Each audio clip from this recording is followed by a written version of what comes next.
The night Marcus took the job at Holloway Memorial, he told himself it was temporary, just until something better came along. Night security at a hospital wasn't glamorous, but the pay was decent and the work was simple. Walk the halls, check the doors, sign the log, repeat. He'd done it 100 times before at other buildings. Warehouses, office parks, once a shopping mall after closing. Empty buildings didn't bother him. But Holloway was different. He noticed it on his very first night. The way sound traveled in that place. A door closing 3 floors up would reach him as something closer to a whisper. Footsteps from empty corridors. The occasional low hum from the old ventilation system that rose and fell like breathing. Like the building itself was alive. He told himself it was just old architecture. Holloway had been built in 1938. Nearly 90 years of pipes and plaster and settling foundations.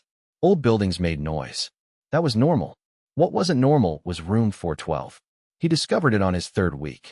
It wasn't on his patrol route.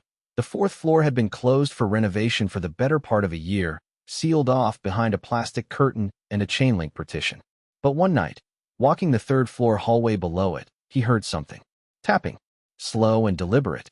3 taps. A pause. 3 more. He stood still and listened. The sound was directly above him. He checked his watch. 2:17 a.m. No construction crew worked at 2:17 a.m. He told the day supervisor the next morning. The man barely looked up from his coffee. Old pipes, he said. Happens all the time up there. Just ignore it. Marcus nodded and let it go. But the next night, the tapping was back. Same time. Same rhythm. 3 taps. A pause. 3 more. And this time, it was louder.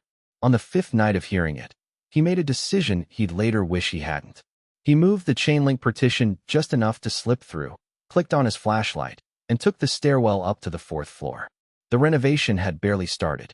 Walls were stripped to the studs in some places.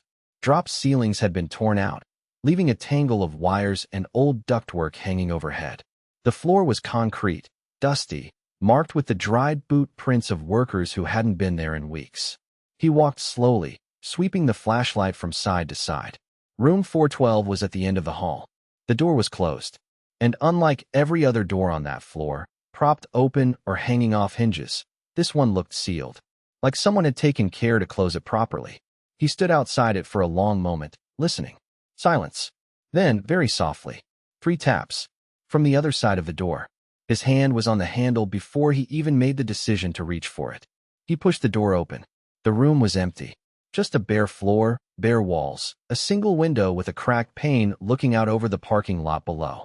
An old hospital bed frame, stripped of its mattress, pushed into the corner. Nothing else. He exhaled, stepped inside, shone the flashlight into every corner. Nothing. He was about to leave when he noticed it. On the wall beside the door, at roughly chest height, someone had scratched words into the plaster. Not written, scratched, like with a fingernail, slowly and with great effort. He leaned in close and read them. Don't come back. He told himself it was kids. Someone had snuck in during the day, messed around, left some graffiti. It happened. He filed a report, mentioned the unsecured 4th floor, and moved on. He almost convinced himself. But a week later, the tapping started again. Same time. And now it wasn't just above him on the 3rd floor. He heard it on the 2nd floor too. Then the 1st. Like whatever was making the sound was moving. Getting closer. He stopped going up to the 4th floor. He stopped walking certain hallways after 2 a.m. He started keeping to the lit areas near the security desk, telling himself he was just being efficient with his route. Then came the night of the log. Every guard was required to sign the patrol log, a physical binder kept at the front desk. Time in, time out, any incidents noted. Marcus had signed it every night without thinking. On a Tuesday in November, he flipped back through the old entries out of boredom. The log went back 3 years. He scanned the names. Different guards. Shift changes. Routine notes about broken lights and parking lot incidents. Then he found it. An entry from 14 months earlier, in handwriting he didn't recognize. The time was listed as 2:19 a.m. Under incidents, the guard had written 4 words. Sound from 412. Investigated. Nothing after that.